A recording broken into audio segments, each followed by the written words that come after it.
Halo teman-teman semua, kita masuk di modul yang kelima ya. Modul yang kelima ini building system dan kita masuk di video yang pertama yaitu code organization. Ini adalah bagian dari Python Foundation for Crypto Traders yang total terdiri dari 5 modul. Artinya kita sudah ada di modul yang terakhir begitu ya.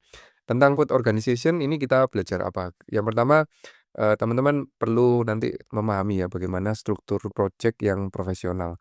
Kalau selama ini kita membangun atau membuat atau menjalankan program dalam satu notebook gitu ya, kemudian kita running satu program itu hanya untuk itu saja gitu, untuk melakukan fungsi itu saja gitu.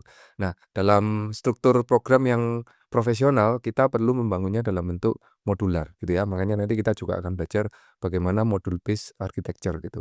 Kemudian melakukan error handling, lalu configuration management.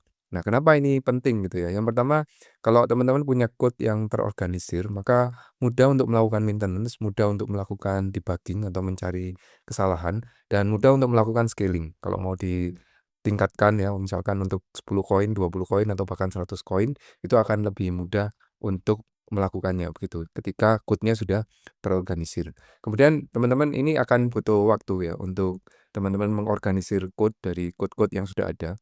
Nah, dengan mengorganisir code seperti ini kita akan nantinya akan menghemat puluhan jam gitu ya untuk debugging di kedepannya gitu. Artinya kalau kita mau memodifikasi atau memperbaiki program, kita langsung bisa menuju ke modul tertentu yang memang bertanggung jawab terhadap tugas itu gitu. Nah, ini contoh ya, setiap modul itu akan punya satu tanggung jawab.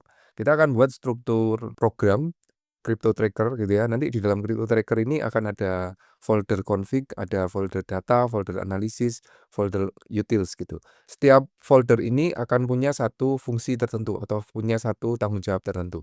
Config nanti untuk mengatur settings. Apa yang diatur misalnya untuk URL API Binance gitu ya. Kemudian apalagi yang diatur misalkan default untuk koin yang akan dievaluasi begitu. Yang diatur misalnya berapa kali retry atau berapa kali percobaan untuk API call dan seterusnya. Ya, itu kita atur di config gitu. Kemudian data, itu nanti kita akan punya beberapa fungsi yang memang khusus untuk melakukan fetch data, mulai fetch historical data atau fetch harga hari ini atau percentage harian dan sebagainya. Ya, analisis nanti akan ada indikator. Indikator akan ada beberapa indikator yang bisa kita taruh di sini, kemudian matrix, utils, settings, dan terakhir ada main.py. Main.py ini adalah nanti yang akan dijalankan. Jadi main.py ini akan memanfaatkan semua fungsi, semua modul yang ada atau yang sudah dibuat sebelumnya gitu. Nah, ketika kita mau menjalankan satu program atau mau menjalankan satu trading strategi tertentu, yang kita utak-atik hanya di main.py saja gitu ya. Main.py-nya nanti akan memanggil atau memanfaatkan apa yang sudah dibuat atau modul-modul yang sudah ada ya. Ini adalah praktik yang benar gitu ya, praktik yang profesional adalah seperti ini dengan mengelompokkan menjadi modul-modul dengan fungsi tertentu. Beda dengan yang ini ya, kalau kita punya 1000 baris program dalam satu satu file gitu ya, maka kita akan kesulitan untuk melakukan debugging. Hanya untuk mencari satu kesalahan aja kita harus naik turun melihat bagian mana yang perlu diperbaiki. Nah, ini ada demo code yang akan kita buat ya. Yang pertama kita building professional structure seperti apa, kemudian membuat modul untuk config, membuat modul untuk data fetcher, membuat modul untuk analisis, kemudian modul untuk utility, lalu main entry point, main.py-nya tadi. Mari kita masuk di demo yang pertama. Ya, teman-teman, kita masuk di demo yang pertama ya. Demo yang pertama ini kita akan membuat project structure ya. Kita perlu buat dulu project structure ini dengan tujuan untuk menyiapkan bagaimana kita mengorganisasi code yang akan kita buat gitu ya. Nah, untuk project structure-nya ini kita akan buat dalam bentuk seperti ini ya. Saya akan kopikan. Yang pertama kita import OS ya, karena kita mau membuat directory atau kita mau membuat folder dan di dalam folder itu akan ada file-file untuk kita mengorganisasikan code gitu. Kita akan buat namanya folder crypto analyzer. Kemudian di dalam crypto analyzer ini akan ada config, folder data, folder analisis, folder visualization, dan folder utils gitu ya. Dalam setiap folder ini akan ada dua file, akan ada dua atau tiga file gitu ya untuk di awal, yaitu ini .py dan settings.py. Kemudian nanti di data ada 3 files, ini .py, features.py, storage.py, dan seterusnya. Nah, pada setiap file Python di sini ya, settings, feature, indicators, nanti akan kita isi dengan fungsi-fungsi yang sudah kita buat di modul-modul sebelumnya. Ini adalah salah satu pendekatan menggunakan object oriented programming ya. Object oriented programming itu intinya adalah membuat program agar program itu tersusun dalam objek-objek yang mudah untuk dikelola gitu ya. Nah, mari kita buat untuk project-nya ya. Untuk susunan project-nya ini kita buat satu fungsi create project structure gitu ya. Kemudian kita akan buat folder-foldernya dan file-file yang di dalamnya. Untuk setiap filenya itu dikosongkan gitu ya, artinya nggak ada isinya apa-apa selain keterangan package initialization atau nama modulnya. Saya akan jalankan dan kalau kita lihat di sini nanti akan muncul folder namanya Crypto Analyzer. Ya, di dalamnya Crypto Analyzer ini akan ada beberapa folder lagi sesuai yang kita definisikan di sini ya. Ada folder analisis, ada folder config, folder data, utils, dan visualization. Kemudian di dalam folder ini, misalnya di folder analisis, akan ada 3 file sesuai dengan yang kita definisikan di sini. Init, indicators, dan returns gitu ya. Kalau kita buka isinya kosong ya, nggak ada apa-apanya. Ini nanti akan kita isi gitu ya. Akan kita isi di demo-demo berikutnya. Nah, sekarang kita kembali ke folder utamanya ya. Folder utamanya seperti ini. Nah, kita akan masuk di demo yang pertama untuk mengisi pada bagian config. Oke, sekarang kita coba untuk memodifikasi atau memperbaiki pada bagian config ya. Di bagian config ini ada 2 file ya, init.py sama settings.py. Tapi yang init.py ini nggak perlu kita utak-atik karena ini adalah inisialisasi dan kita hanya mendefinisikan pada settings.py. Di dalam settings.py ini kita akan isi beberapa hal ya. Yang pertama, tujuan dari settings.py ini adalah untuk agar konfigurasi ada di satu file begitu ya. Jadi, configuration management, semua setting akan ada di sini. Nanti kalau ada perubahan terhadap setting, maka yang diubah adalah di bagian config ini gitu ya. Nah, setting yang seperti apa yang akan kita definisikan di sini, ada beberapa ya. Ini yang pertama kita buat namanya class config ya. Ini adalah object oriented programming dan mendefinisikan satu kelas untuk kita bisa membuat menjadi satu objek gitu ya. Ini bagian dari konsep computer science ya, konsep object oriented programming. Nah, kelas config ini terdiri dari beberapa setting yang bisa kita ubah gitu ya. Misalkan Binance Space URL, kemudian request timeout, MAC retry-nya berapa, kemudian default symbol, default interval, data foldernya apa gitu ya, kemudian SMA periods, RSI period, MACD fast, MACD slow, MACD signal, max potential size, dan seterusnya, initial capital, dan seterusnya. Nah, kita membuat dalam capital ya, dalam huruf besar seperti ini, untuk tujuan bahwa yang huruf besar seperti ini adalah konstanta atau variabel yang sudah kita tentukan nilainya, yang sudah fix nilainya. Nah, kalau kita mau melakukan perubahan itu kita lakukan pada file settings.py ini, begitu ya.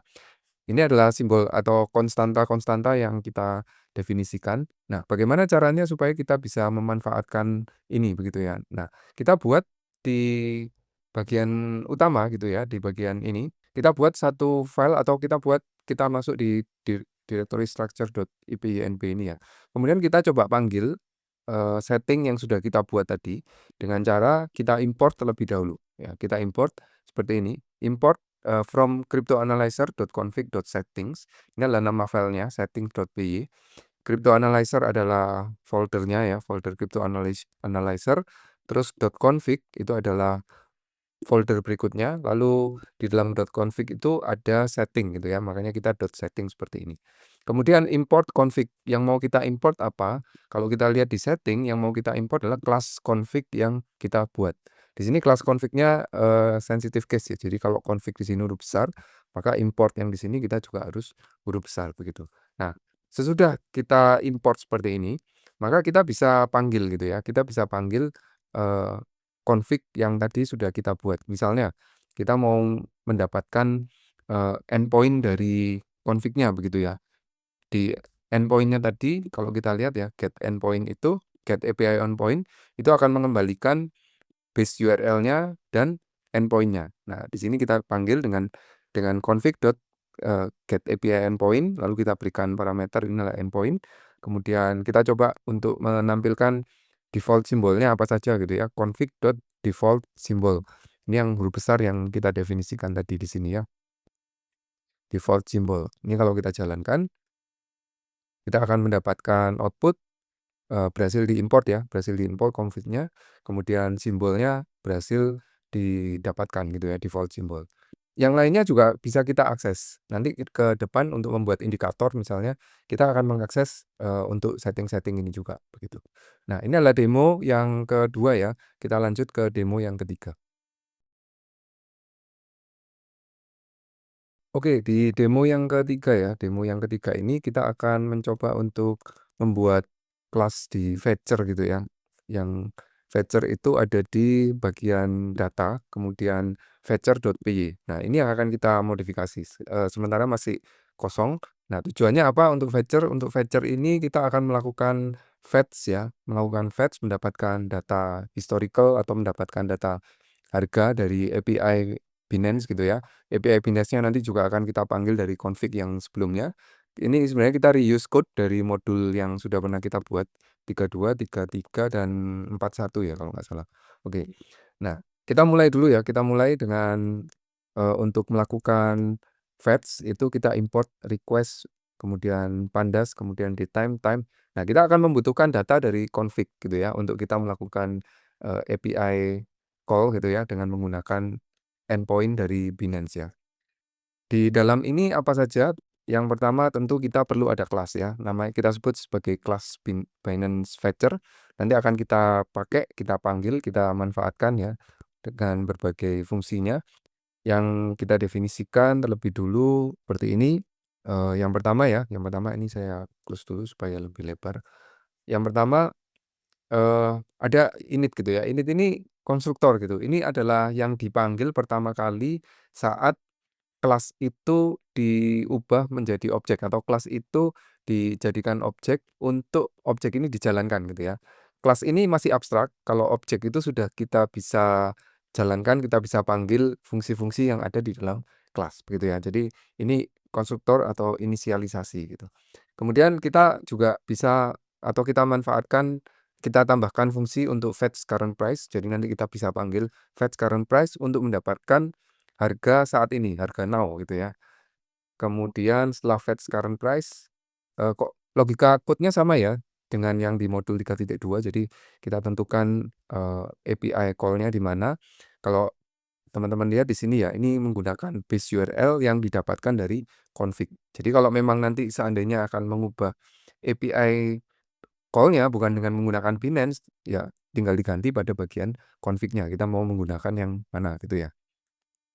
Kemudian kita definisikan juga untuk fetch multiple ya, ini sama seperti di 3.2 atau 3.3 ya. Saya lanjutkan terus ya sampai di fetch historical ya, di fetch historical. Jadi ini yang akan ada pada fetcher.py. Yang pertama fetch current price untuk mendapatkan harga, kemudian fetch multiple price untuk mendapatkan simbol ya, untuk mendapatkan simbol dan harga pada beberapa simbol sekaligus. Jadi kalau kita mau misalkan 40 simbol gitu ya, tinggal kita definisikan dalam bentuk list, nanti semua akan di for di sini, dilakukan perulangan di sini, kemudian didapatkan harga terakhirnya begitu.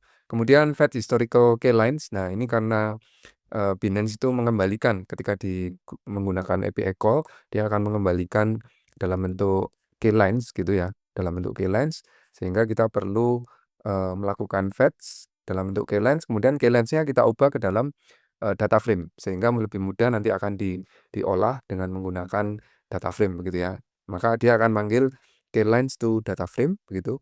Kolom yang akan didapatkan itu hanya 5 kolom ini aja, open, high, low, close, dan volume. Padahal kalau kita lihat di binary-nya sendiri mengembalikan cukup banyak ya, mulai timestamp, open, high, low, close, volume, close time, quote time, trades, track, taker by base, taker by quote, dan ignore gitu. Dan terakhir kita juga ada fetch and save. Fetch and save ini nanti akan kita gunakan untuk kita mendapatkan file CSV ya. Jadi kalau kita mau daripada harus API call terus-terusan, kita menggunakan fungsi fetch and save pada kelas, binden fetcher ini, lalu kita akan mendapatkan file CSV di dalam disk lokal sehingga kita bisa pakai itu untuk analisis begitu. Ini teman-teman, ini adalah docstring ya, yang seperti ini disebut sebagai docstring.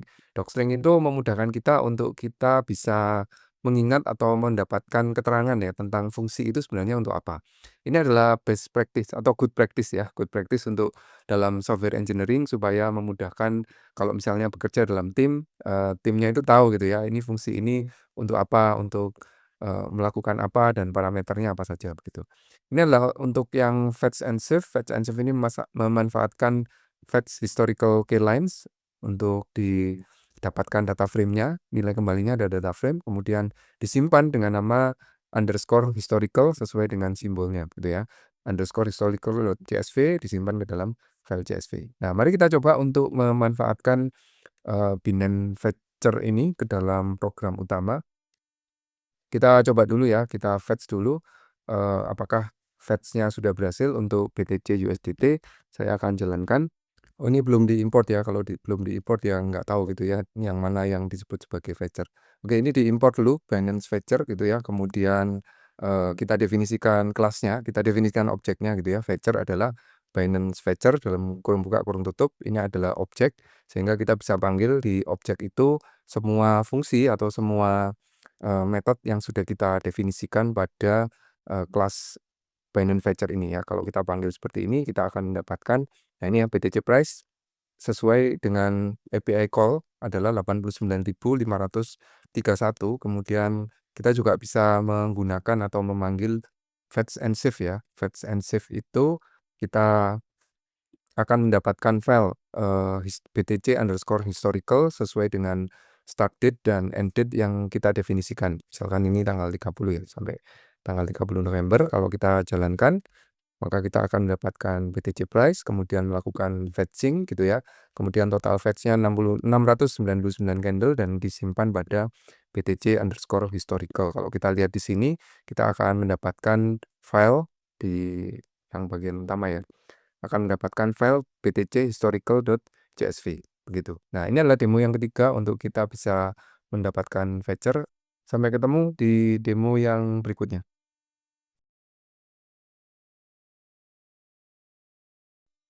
Oke, masuk di demo yang keempat ya. Demo yang keempat ini kita akan ada atau membuat di bagian indicators ya. Indicators ada di, utils, kemudian indicators.py gitu ya.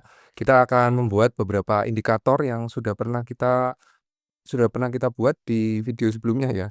Di video yang ke-4.2 ya, berbagai macam membuat dari indikator dari from the scratch gitu ya. Nah, kita akan menggunakan atau kita akan membuat kelas namanya technical indicators gitu ya. Di dalamnya kelas indicators ini akan ada beberapa fungsi, beberapa metode yang kita definisikan. Yang pertama adalah menghitung SMA, yang kedua menghitung EMA, kemudian menghitung RSI. Saya akan, kopikan ya. Jadi yang pertama adalah menghitung SMA, kemudian EMA, lalu dari EMA kita menghitung RSI, kemudian MACD dan Bollinger Band ya. Ini adalah fungsi-fungsinya seperti ini, calculate MACD, kemudian calculate Bollinger Band. Metodenya sama ya, misalkan untuk Bollinger Band kita hitung middle yang merupakan rata-rata dari SMA Simple Moving Average 20, kemudian kita hitung standar deviasinya. Bollinger Band itu ada 2 band gitu ya, yang pertama upper dan lower. Upper-nya adalah middle plus 2 kali standar deviasi, kemudian lower-nya adalah middle dikurangi 2 kali standar deviasi. Nah, ini kita simpan, kita pastikan tersimpan ya. Kemudian kalau kita mau panggil, maka kita akan kembali ke program utamanya ya. Di program utamanya ini kita ada di ini ya, directory structure IPYNP di sini. Lalu kita import terlebih dahulu. Nah, kita importnya bagaimana? Kita importnya dengan menggunakan crypto analyzer gitu ya, .analysis, .indicators, kemudian import technical indicators. Ini adalah kelas yang tadi kita buat ya.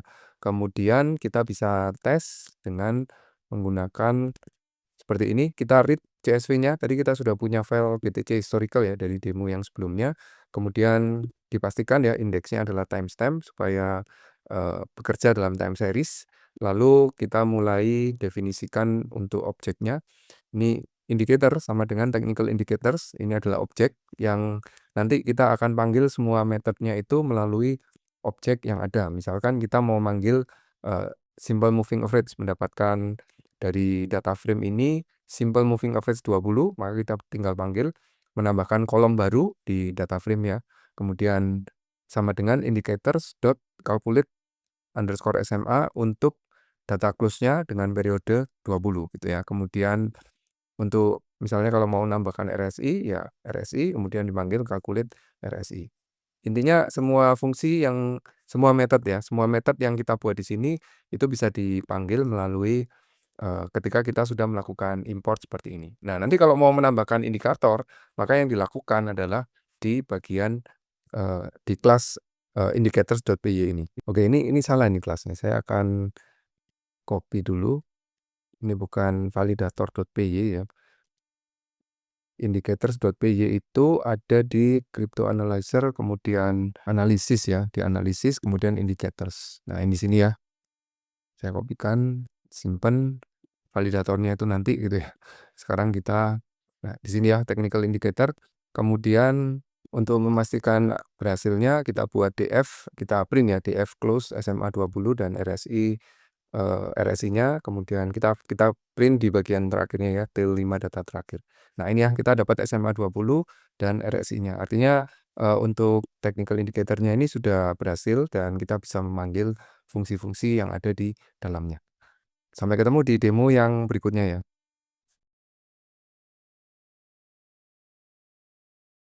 Oke ya, masuk di demo yang kelima ya. Demo yang kelima ini kita akan memodifikasi atau kita akan memperbaiki pada bagian yang disebut sebagai helpers ya. Ada di utils, kemudian helpers. Helpers ini saya sebut sebagai, fungsi atau kelas yang tujuannya itu untuk serabutan gitu ya. Serabutan itu bisa membantu dalam banyak hal yang kecil-kecil gitu ya. Ambil contoh misalkan saya akan, tuliskan ya supaya jelas gitu, ini helper functions gitu. Misalkan untuk pengolahan file manager gitu, saya butuh beberapa fungsi untuk menyimpan dalam bentuk JSON, kemudian meload dalam bentuk JSON gitu ya, meload JSON. Nah, ini saya buat dalam bentuk kelas, namanya kelas file manager.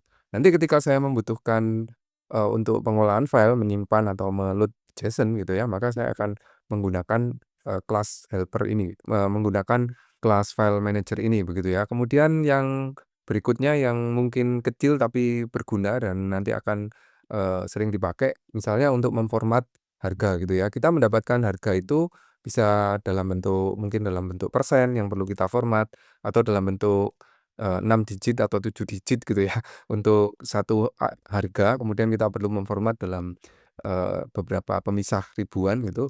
Maka kita buat satu file namanya price formatter. Kita bisa format price-nya dengan menggunakan pemisah, ribuan dan 2 angka di belakang koma. Kita bisa juga mendapatkan dalam format percentage, kita gunakan persen gitu ya. Kemudian kita juga bisa format, large number kalau bilangannya cukup besar ya, maka kita bisa menggunakan dengan akhiran billion gitu ya, million juta, kemudian untuk kilo atau ribu begitu. Ini fungsi-fungsi kecil yang mungkin nanti akan bermanfaat dan kita perlu siapkan gitu ya, agar nanti kalau dipakai, kita bisa langsung tinggal pakai gitu. Nah, kita coba manfaatkan helpers yang sudah kita buat ya, kita lakukan import, yaitu price formatter dan file manager dari helpers.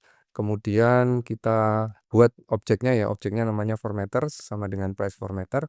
Nah, misalkan kita mau melakukan pemformatan untuk harga gitu ya, jadi harga yang kita dapatkan, kita berikan format ya, format price. Misalkan harganya adalah atau harganya kita dapatkan dari harga hari ini ya, harga hari ini tadi kita sudah dapat di sini, kita panggil lagi aja gitu ya, kemudian kita coba format, ini price-nya, price ini karena masih dalam bentuk dictionary, kita perlu mendapatkan, eee, key untuk value untuk harga. Value untuk harga itu ada di, saya sebut sebagai price BTC sama dengan eee, price gini ya, kemudian price underscore BTC. Nah, bisa dijalankan, maka saya akan mendapatkan, format price gitu ya dalam bentuk, BTC, dalam bentuk, dolar dan pemisah ribuan begitu. Untuk fungsi-fungsi yang lain misalnya kita mau membuat seperti ini ya, format percentage 15,5 dan angkanya cukup besar begitu ya, misalnya seperti ini, maka kita bisa mendapatkan formatter, format percentage hasilnya seperti ini dan 150,00 M atau juta ya, atau juta di sini. Nah, demikian contoh untuk demo yang kelima, kita masuk di demo yang berikutnya yaitu integrasi untuk semuanya.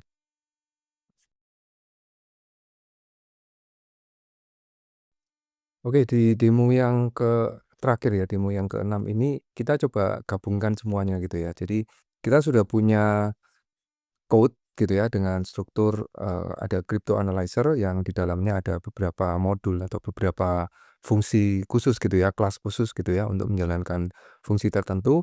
Nah, kemudian kita coba untuk gabungkan semuanya gitu. Nah, di sini kita import semuanya ya, import untuk config, import untuk balance fetcher, technical indicator, price formatter, kemudian file manager gitu.